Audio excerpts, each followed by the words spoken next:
admission of pain. Pain is supposed to arrive like a wave.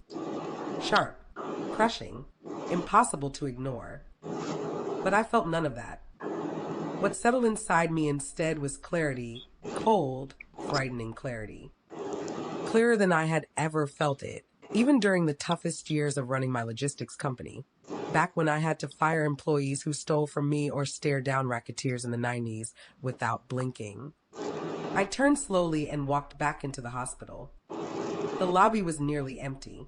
The only sound was the soft hum of the coffee machine against the walls. At the reception desk, a young woman was writing in a logbook. "Miss," I said quietly, "may I have some water?" My voice surprised me. Calm, even, almost detached.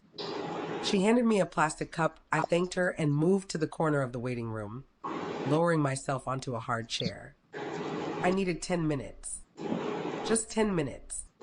10 minutes to bury my son.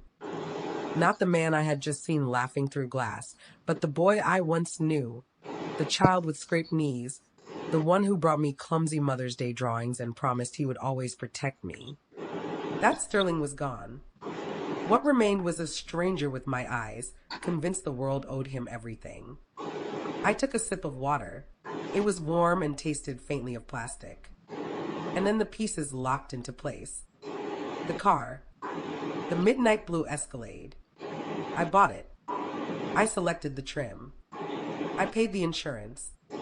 And thankfully, I registered it in my name. Back then, Sterling had frowned, his lip pushed out in mock hurt. "Mama, don't you trust me?" I had laughed and told him insurance was cheaper for a senior citizen.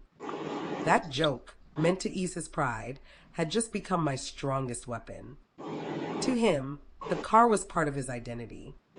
But on paper, it belonged to me, which meant he drove it only with my silent permission. And that permission ended the exact moment I saw his smiling face in that window. I pulled out my phone. Not a single muscle in my face moved as I dialed. 911, what is your emergency? The dispatcher sounded tired. "Good evening," I said clearly. "I'd like to report a stolen vehicle. Please state your name and the vehicle details." I gave them my name, the make, the model, the license plate number.